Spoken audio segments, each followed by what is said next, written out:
Hey there, boils and ghouls. Last time that we played this, I courted Gary. Gary had a very great story. He made me want to get to know some of the other ghosts. So this time we are going back and playing Hattie and Drea's stories, endings, whatever you want to call them. If you want to see the actual speed dating process that I had with both of those characters, I will link the video somewhere around here so that you can go back and get to know them a little better. Cliff Notes version. Hattie is an elderly ghost, the spirit of an old woman who is now staying in a nursing home and trying to help people. I very much loved Hattie the last time that I played this. I thought she was completely adorable. So I'm excited to get to know her a little bit better. Drea, on the other hand, was like this punk kind of anti-society anarchist rebel type, which I was having a little bit more problems warming up to, just because he did have this very, people are stupid attitude, which is just not my thing personally. Like, you can be into whatever you want, but personally I found Drea a little bit annoying. But who knows, maybe getting to know Drea a little bit better will change my mind on him. So let's go through their stories and see how things go. Also, I realized this morning that I totally missed out on a pun that I should have told in my last video, but it's never too late for a pun, so let's start the game and hope that we don't get ghosted.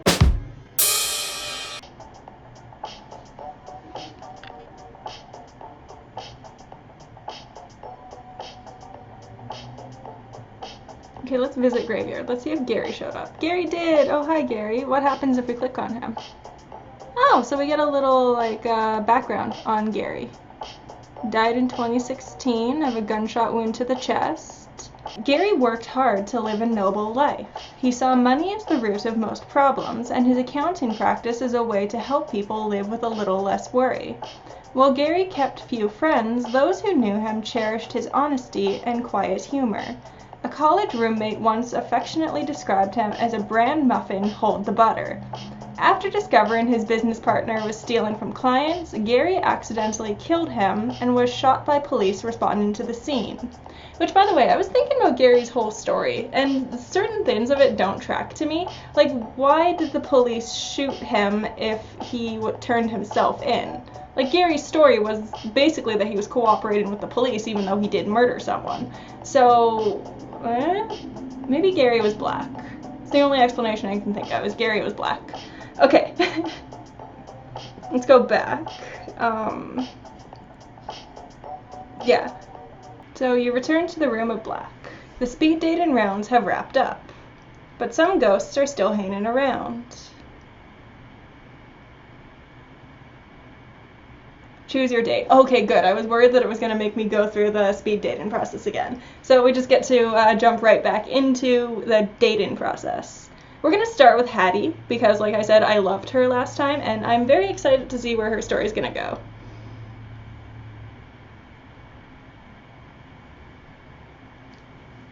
You arrive at Queen Mary's to meet Hattie for your date. It's 7:04 a.m. You're a little late, by 4 minutes. Looking around, this could be any nursing home. Yellowed walls, stained drop ceilings. Supply carts line the corridors alongside the odd, empty IV stand. The sun's not quite up, but the residents sure are. Walking the halls to get a bit of exercise. Chatting over a weak decaf in the dining room next to reception. There's Hattie. What a sweet girl. You came! Oh, what was the voice that I did for her last time? It was very high-pitched. You came! Heart, heart, heart. Welcome to Queen Mary's. My home. What do you think? It's nice. Heart, heart, heart. Isn't it, though? I just love it here. These are my people. Behind Hattie, an old woman hangs up the lobby phone. The woman begins to cry. Her son. Probably making more excuses not to visit. Do I have to sign in? I'm a ghost. I don't think I have to sign in. So we're just going to ask if we can do anything.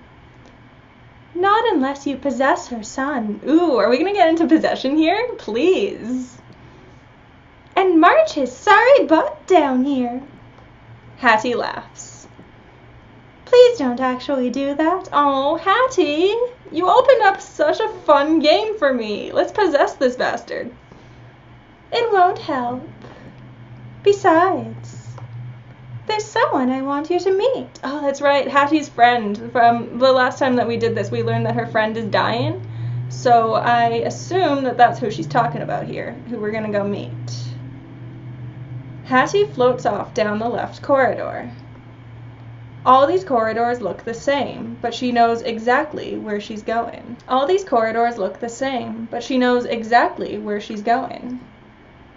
You pass a number of open doors, glancing inside. Some residents watch TV from their beds. Others just stare out their windows or at the walls. Most rooms are bare. A few are decorated. There are tall plants, fine wood furniture. In one room, you spot a record collection. Sweet. Essential possessions, transplanted to make this place feel more like home. At the far end of a long hall, Hattie stops and turns to you. So, I know this is probably obvious, but we're here to see Milton. He was my partner for 47 years. Oh, so more than a friend. Okay. If you think I'm a firecracker, Milton's all sparks. I'm excited to meet Milton. You'll like him, I think. He's been doing worse lately. Obviously he's sick. How can I help? I've been spending a lot of time here. It has him concerned. Can Milton see her? Milton says I'm hanging on to the past. He wants me to make friends who are more like me. Ghosts, he means. Also by women, because if Hattie's on a date with me, then we all know. I want to show him that I met a good one. I want him to meet you. It will make him so happy. Hattie turns to go into Milton's room. Heart, heart, heart. Good morning, Millie. Inside is an empty bed, neatly made. Milton is gone. Oh. Oh. Oh. No. Hattie frantically searches the room. She spots the chart at the foot of the bed. This says he had an aneurysm. He was taken to the hospital. She looks at you with fear in her eyes. I have to go. I understand. I'm so sorry about this. It's just, I need to go see him. ... Oh, wait. ...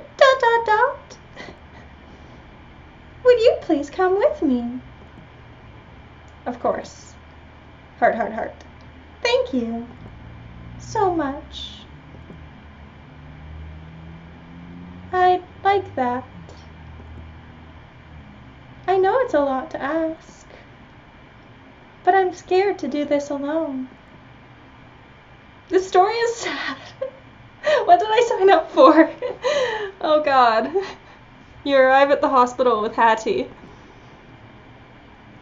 She floats behind the reception counter to locate Milton's room. Second floor, intensive care. Milton's room is dim. A reedy old man with a thick mustache lies in the bed, motionless. It's quiet, except for the steady whoosh and click of a machine by his side. A ventilator, connected to a tube, run down his throat. The machine is breathing for him. Oh no, Milton. See, this is one thing that I don't get about ghost stories, though, is if there's, like, actual evidence of an afterlife, then why does it matter if people die? It doesn't super matter. It's just a nitpick. She looks around as if he might have already left his body. They were supposed to let him go. Hattie looks at Milton's chart. It says he was found unresponsive. No signs of brain activity. But I still feel his presence. Don't you? Fuck. Fuck. I feel it. But where is he? Is he lost somewhere? Is he trapped in there? Okay, they are explaining why it matters that he's dead, because Hattie can't find him. Oh, Milton. His sister has power of attorney. He didn't want this. He signed a form that said, "Do not resuscitate." He didn't want this. Hattie looks up. I'm sorry I dragged you here. I know this must be quite awkward. If you don't mind, I'd like to be alone with Milton now.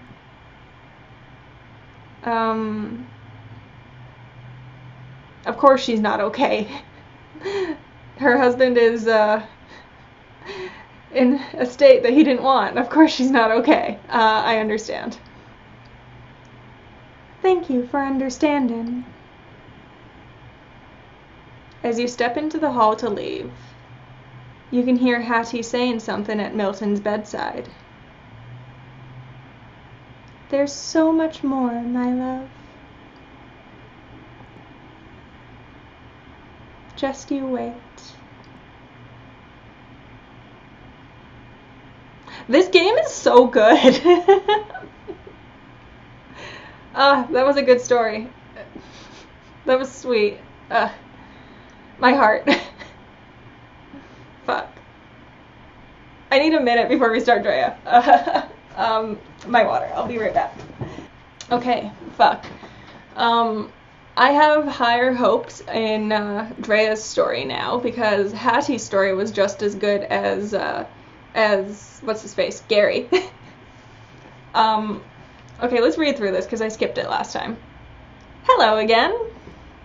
It's nice to see you. I'll just put your name down. And you can go right in. See, I didn't miss much. Okay, Drea. One last time. You return to the room of black. The speed dating rounds have wrapped up, but some ghosts are still hanging around. ... Okay, Cthulhu, come to me, boy. Where are ya? There we go. I'm expecting that I'll have a different appreciation for Drea this time around. What was my voice for him again? You ready? Yeah, you're ready. Thanks for assuming, dude. I'm so, impatient with Drea. I don't know why. Because, there's nothing about him that I should dislike, besides the fact that he's very abrupt and he assumes things too often. And he's very anti-people. Drea has something planned, that's for sure. This is gonna be sweet. Drea takes you to a house in the city. A duplex. Brick. Not a bad-looking place, maybe a little rundown. It's clearly had some renovations, though. Like the neighborhood, its edges have been filed off in favor of some good old-fashioned gentrification. The front door is a fresh shade of red. Nice. Nightmare on Elm Street house. And there's a pretty nice car in the driveway. My place, when I was just another flesh bag. See? Do you see why he's slightly annoying? Not like a bad guy, just slightly annoying. Looks nice. When I was here, it was way better. Yeah, it was probably all punk. That would have been much better, to be fair.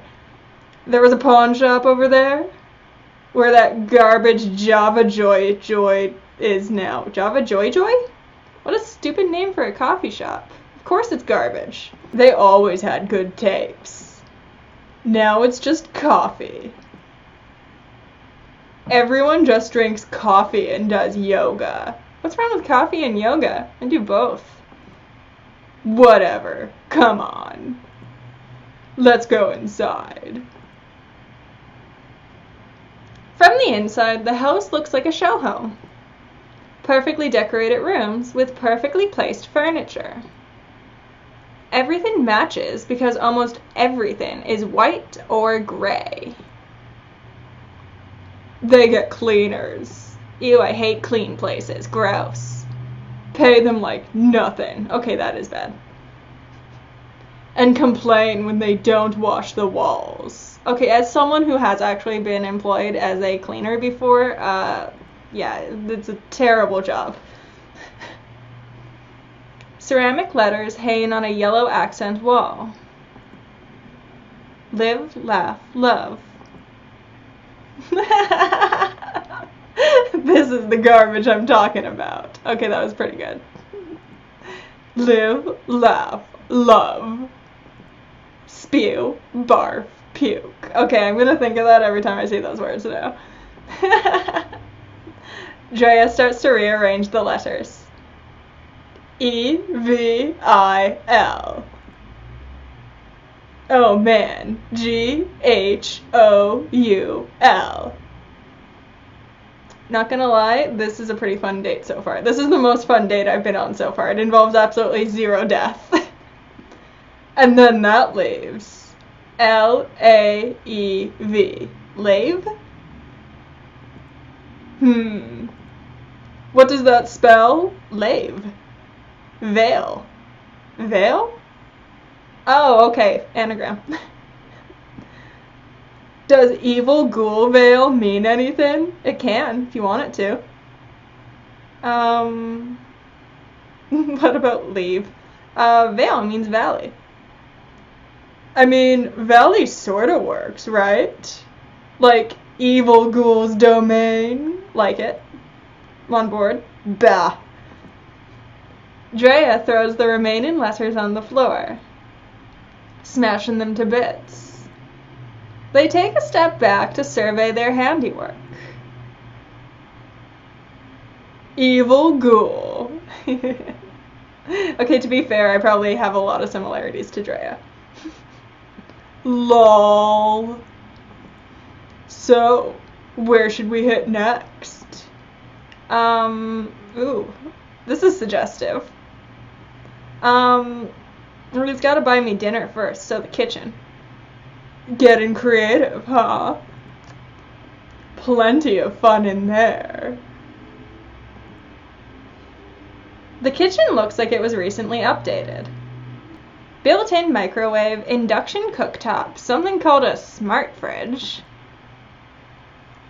What do they even do to afford all this? Drea heads for the fridge. This is what I call poltergeist pay dirt. What? Inside the fridge is the biggest plastic container of kale you've ever seen. This is the most judgmental date ever. Although kale is gross, to be fair. And rows of expensive-looking juice marked cleanse. I can't choose. The juice. No, don't eat kale. Look at all these pretty colors. Green, yellow, red. Those are colors. Thank you, Drea. Drea thinks for a moment. Slime, pee, blood. Very mature. Just like that, the juices look different. Are we haunting this place? Don't worry. They'll just taste like those things. Somehow that's hard to believe. I mean, where would I even get blood? There's a click at the front door.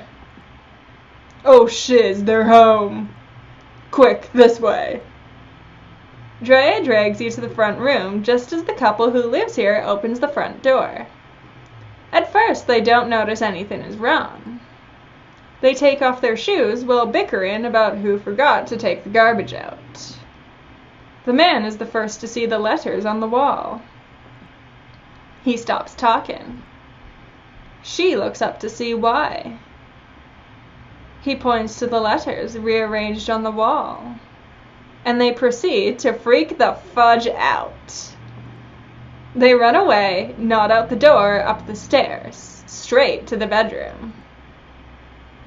Aw, man, after all that work, I knew we should have done the bedroom. Sigh. I guess they weren't gonna run straight to the fridge anyway. This was still super good. Best time I've had in forever. Heart, heart, heart. I'm a good date. Maybe I'll see you around sometime?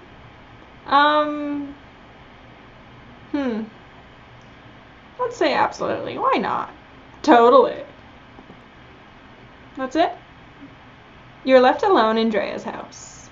Upstairs, the couple is loudly trying to convince the cops they called that ghosts are real.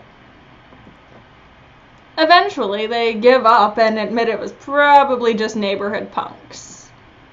You leave the house through a wall. Outside is dusk and kinda spooky. There's a bit of fog rolling in. A nice night for a hauntin'. A good night to be a ghost. Okay, so Drea's story was less impactful than the other stories were. Hattie's story was very sad. Gary's story was more typical of what you'd expect a ghost story to be. It was very kind of scary, spooky, all of that kind of stuff. Drea was just kind of like, let's fool around and have some fun, which actually felt like a good way to end off this video. I think that if it was the first story I had picked, then I would have been disappointed, but as the third story, I'm actually pretty happy with that. Hattie's story was amazing, Gary's story was amazing, Drea's story was fine. All in all, I'm still really enjoying this game. Here, let's visit the graveyard one more time. Let's read off their stories before we go. Hattie and Milton have shared graves. That's so sweet. Hattie, spirit of compassion, years alive, 1922 to 2010, cause of death, heart failure. Throughout her long life, Hattie always put others first. Though she never had any kids of her own, she worked for more than 40 years as an elementary school librarian before retiring to a life of gardening and jam making alongside her lifetime partner Milton. After Hattie took a hard fall, she and Milton were both accepted into Queen Mary's nursing home, where Hattie lived out her final days, helping her fellow residents any way she could. Hattie's sweet. Oh, I like that it gives you the option to replay the date, too. But let's check out Drea. Drea, Spirit of Mischief, 1972 to 1994, so I would have been -1 when he died. Cause of death unknown. I want us to know how Drea died. He seems like a young ghost. Well, 72 to 94, of course he was a young ghost. In life, Drea had a way of getting on the wrong side of authority. Parents, teachers, cops, few dared to tell Drea what to do, and those who tried always ended up regretting it. After Drea was kicked out of the house at 14, they spent the rest of their teens couch surfing or living on the streets. Wait, Drea is a they? I just assumed that Drea was a dude. Drea is a gender non-conforming ghost. Pretty cool. Huh. Spotty work, door checking and carrying equipment at punk gigs paid for Drea's more expensive habits, and plenty of good times. But things got bad toward the end. Now a poltergeist, Drea prefers not to talk about those final moments of life and focus on making the best of death. Actually, this is pretty cool. First of all, my character has absolutely no gender as far as we know. I've just been assuming that it's me. Or my character on, my character that I play for my videos, because, you know, she's perpetually single and needs a date. But it's pretty cool that the first room that we got a male ghost, we got a girl ghost, and then we got a gender non-conforming ghost, and Drea is bi, like that was admitted in the last episode when he said that they've dated several different types, including several different genders. So pretty open as far as dating goes. It's like this world of entirely pansexual ghosts. I'm on board for that. But I think that's going to be all that we do for today. Next time we'll try out a different room. Let's see. Yeah. Hello again. Nice to see you. Put your name down. Blah blah blah. We'll skip that next time. Next time we're going to do either the Room of Palms or the Room of Liars. We'll see. We'll see what ends up happening. We'll see what ghosts, what stories we get next. But for now, thank you guys for watching. I will see you guys next time. Make sure to subscribe to this channel. Click the little bell thingy to get notified. We are playing more of this, but also I do regular horror movie reviews. Next one that I post will be Ginger Snaps.